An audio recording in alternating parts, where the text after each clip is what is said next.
Come on down. You're the next contestant on Price is Right Wrestling. And with Vince McMahon out of power, Bruce Pritchard going out the door, Mr. Excitement Johnny Ace being out the door as well, all of Vince's goons will soon be gone. So the product has to get better, right? Right? Well, a bunch of stagey promos and Alundra Blaze coming back to recall something that happened nearly 27 years ago. But at least you get to hear Von Wagner talk, and you get to see Grayson Waller in the ring, and you get to see other things occur. Yay! I'm John Rant with my review of WWE NXT 2.0. Can you tell I've just kind of given up on really investing fully in NXT? There's some good stuff. There are some good talents, and there are people that I enjoy. The product, the way it's formatted, just everything, it's just so fucking bad. NXT 2.0 is the worst show WWE puts on weekly. Yes, there's a bunch of stuff happening, and a lot of it's fucking bullshit in my opinion. The few good things are then immediately undercut by, why the fuck is this on a wrestling program? So, Grandma Zoe Stark shows up, and she's 28. She looks older than me. I am 41. What the fuck? Anyway, she shows up, and now we know why she doesn't cut a lot of promos. Good fucking God, this was the first of many really stagey goddamn promos. Grandma Stark was talking about her recovery, which, look, it's tough to come back from a torn ACL. She came back quicker. Good. She came back quicker. She's able to resume her goddamn wrestling career. She's able to resume her time in NXT. Good. I honestly forgot that she was even the thing. But you know what? If she's able to come back soon, soon, the doctor said, that's good. I'm very, very happy for her. Where's the fucking problem, though? Here is the problem. This went a while. She thanks the fans. And then Toxic Attraction, and she says she's going to take them out. She's going to win the title for Mandy Rose. And then Cora Jade shows up on that weird stage thing that they have, that lift that they have there for whatever fucking reason. And Cora Jade talks about how she is going to be, like, she would have won that if Zoe Stark hadn't come back. She would have won the Battle Royal. She would be challenging Mandy Rose. These promos weren't it. Toxic Attraction shows up. JC Jane again. My goodness. Mandy, by tomorrow, well, basically right after the show was done, she would be the 4th longest reigning women's NXT champion in history. Good. You know what? At this point, just have her be the longest reigning one. You might as well, because they really don't have anybody ready to fucking beat her. People say, oh, Zoe Stark could beat her. Like I said, they don't have anyone ready to beat her. God damn. This was a segment filled with endless talking. It was not very good. Cora was definitely trying. She's trying to make this heel persona work. I believe the change in gear is working for her. Toxic Attraction, their act is about as good as it's ever going to be. I do like JC Jane, though. And then Grayson Waller was calling other people idiots and saying, why would that girl be interested in you when she could be interested in me? I don't know. Maybe because you look like you should be, the type of person that neighborhoods are warned about. Like, hey, watch out for this guy. Watch out for the windowless van he may be driving. That's a needless accusation, but nevertheless, we suddenly see Elektra Lopez, my goodness. And this Tony D'Angelo stuff, look, I'm done with it. I don't mind. He is trying to make this work. This whole thing of him taking over Legoland Phantasm, it's bad. It's really bad television. Something about 8-man tag versus Diamond Mine. Another stable that doesn't really fucking mean anything. Our first match, nearly 20 minutes into the show. Basically, it's like SmackDown or even like a colorful version of Raw. Wesley versus Grayson Waller. Oh, because Wes recently cost Grayson Waller a shot at the North American Championship against Carmelo Hayes when he came out and attacked Tricky Ticky Williams. More on that in a bit. Look, both can work. Grayson actually is insufferably quite good in the ring. I also find him incredibly annoying. And not like annoying, I want to see him get beat up like, I don't want this fucker on my television. Wesley is talented. I hope they utilize him better than something like this. A little bit later, Wes takes a tumble to the outside, and then somebody hits him with boxing gloves. Who could it be? It's Tricky Ticky Williams, who suddenly has a boxing gimmick. For no reason. Has commentary mentioned that he was a former boxer before he became a wrestler? Genuine question. I don't remember them saying that. It was a near countout, and then Waller, who could have pinned him, he could have pinned him, like right there. He's like all stumbling around. He goes out, goes back in, hits the rolling stunner thing that he hits. 1, 2, 3. That was pointless. That's a pointless finisher. It's stupid. It's one of the worst finishers going today. And then he covers 1, 2, 3. And no, it is Tricky Ticky Williams, in the hooded jacket and everything. What? Mackenzie was all over the goddamn place on this show. She was there with Joe Wayne Gacy, Rip Fowler, and whatever Drake's name is, Jaeger something, Jägermeister. I feel like the entire creative team was drinking Jägermeister. It's the only reason to justify this fucking gimmick. This is the schism, whatever. This is why. I was never the biggest grizzled young veterans fan, but this is what you have for them? Just give them their releases. Also, Grimes may be joining them. This is bad television. So, Apollo makes his entrance. We go to break. And then back we have some women talking about the Battle Royal. Ariana Grace, the daughter of Santino Marella, by the way, with a few women. Amari Miller, I believe, was one. I think the redhead was Sloane Jacobs. I don't know who the blonde was. Nothing against her, but I don't know who the hell she was. Andy knocked out Ariana. Oh no, she's all upset. And she wasn't allowing her to have her grace period. Ha ha ha. And then Andy shows up and says, well, you have to be on your toes. You have to do this. And Grace mentioned something about negative energy. Don't put people on television before they're ready, and don't give them such scripted verbiage that they don't sound like an actual normal human. Hello, I am Real Man. You want to go skateboard? ASDF fans are just dying laughing in the comments. And Apollo Crews taking on Zion Quinn. Look, both these guys can work. Apollo had been in the ring for about 8 minutes by this point. Zion Quinn was somebody that they could have done something with, and now it just seems like he'll win a couple matches and then he'll lose something. They'll give him a mini push, and then he'll lose, and all the steam will come off of him.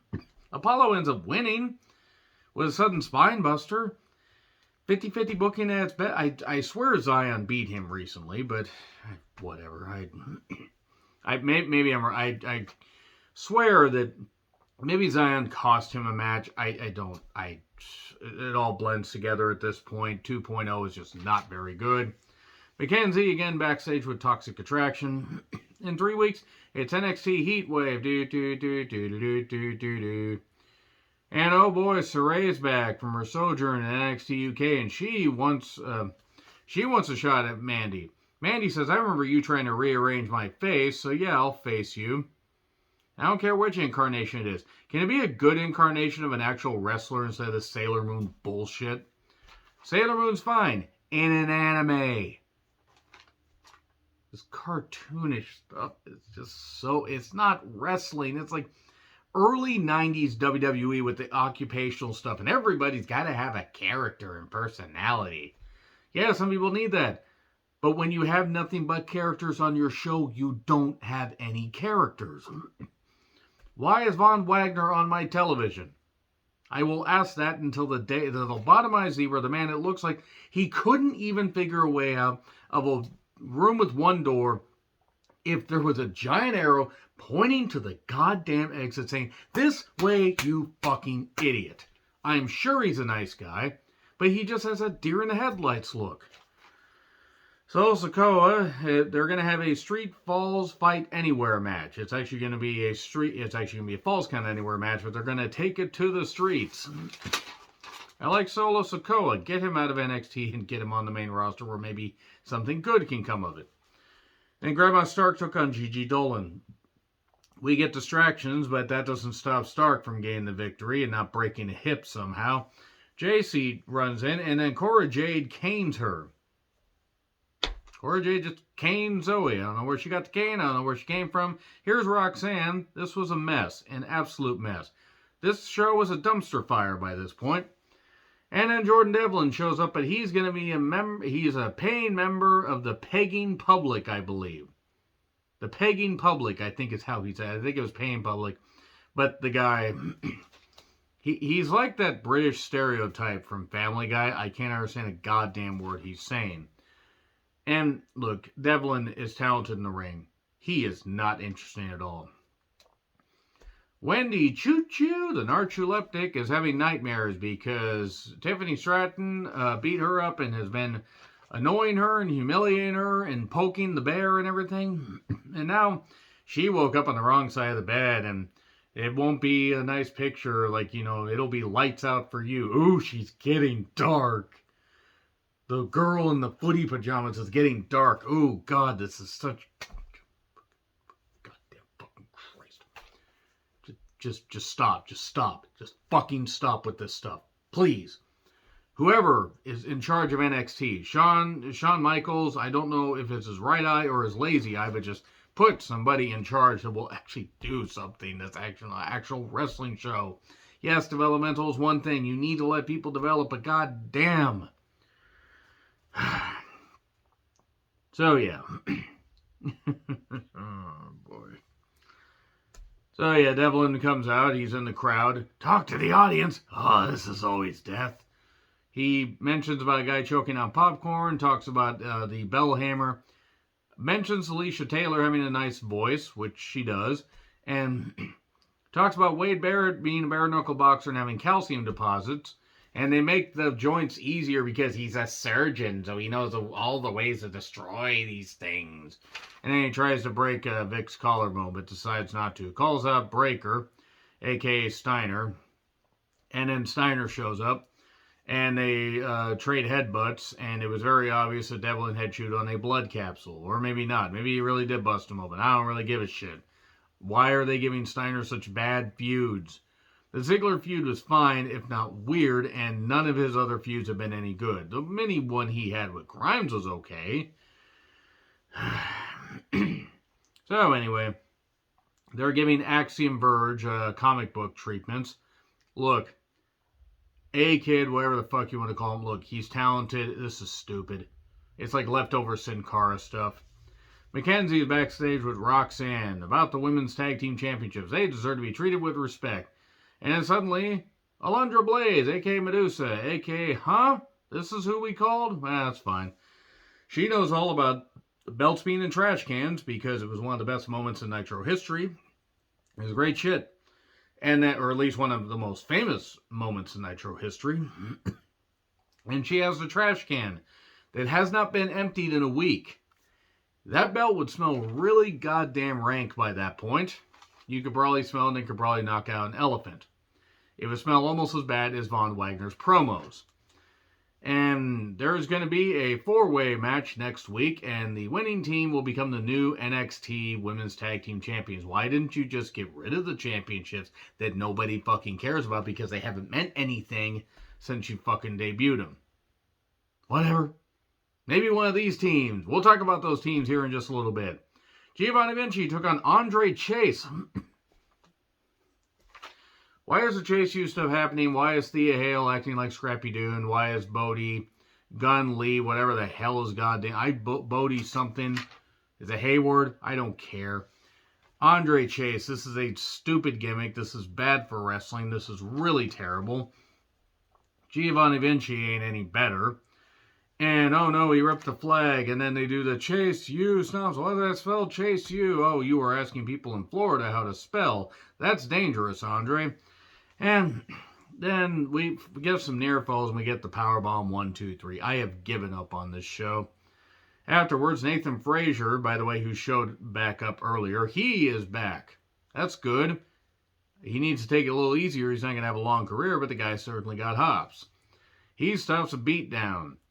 Nathan Frazier may get something good out of this Giovanni Vinci guy, who had something good when he was one of now Gunther, but Walter's henchman. Now he's a fucking model in a dead-end gimmick. So, Diamond Mine is together. Stop having Roderick Strong talk. And then Ulyssa is talking to Valentina via Skype, and Sangha has been giving them advice, and now they're going to win the tag titles next week. I don't know what Sanga's role is, but he seems to be enjoying it. And then Mackenzie is with Carter and Chance. They want to win the tag team championships. And then suddenly, Tatum and Ivy show up, and again, Elektra Lopez, my goodness. And we get a cat fight! Sorry. It's late, and the Joey Styles impression kind of went to sleep already. Andy Hartwell took on Ariana Grace in a match that certainly existed. Oof. This needed more. They needed a lot more. See, Indy is about as good as she's ever going to get, at least in this environment. Ariana should know. No, she should not be on cable TV. I hope she's smarter than her dad. That won't take much. Grace tried to cheat, but then got hit with the pump kick 1, 2, 3. Okay, fine. I ask again why Von Wagner is on my fucking television. Jesus fucking Christ. It's like if the Geico Caveman was a fucking wrestler. It's like if they lobotomized a zebra and then mixed it with a goddamn, I don't know, like cut out, cut in half wildebeest or something. I'm just trying to come up with stuff because I can't explain why this guy angers me so much, but he just looks like he should not be on a wrestling program. He looks like he should be doing stunt work in movies or something like that, but he doesn't look like he should be. He definitely shouldn't be talking on a wrestling program. Also, to blow out the fact that Sophia is now on SmackDown as part of Maximum Male Models. She will be released in a week, or maybe 4 weeks. So anyway, Kiana James has a PowerPoint presentation shrieking Drew Gulak noises. And she's talking about dissecting Nikita Lyons, and she's targeting how she dresses. That's dangerous to do in this society. I don't really know what the point of this was. I'm not even saying it's the worst thing to try and give the women something to do, but they did not give the women much of anything good to do on this show as far as promos go. Saint Elbows Fire and Lash Legend cut pre-tape promos. And Saint Elbows Fire said that Lash will be the one that's unable to breathe next. In this climate, maybe don't say that. But it's about fire consuming all. And next week, by the way, Ivy Nile and Tatum Paxley taking on Toxic Attraction. JC and Gigi taking on Chance and Carter, taking on Ulyssa Leon and Valentina Feroz. I mean, I guess you could give it to Ivy and Tatum. I don't really give a shit. It's apparently commercial free, whatever. And then Tony D'Angelo's group took on Diamond Mine. In a match where a bunch of shit happened, there was a miscue with Diamond Mine pretends to be shocked, and suddenly Julius Creed, about the only one of this group that could be a breakout star of any kind, because Strong, he just let him go. Damon Kemp, I don't really know what to think of him. The Creeds are a good team, but Julius is a breakout star, but he gets pinned naturally. Fuck. We here at Price is Right Wrestling would like to remind you to control the pet population. Have your pets spayed or neutered. Goodbye, everybody.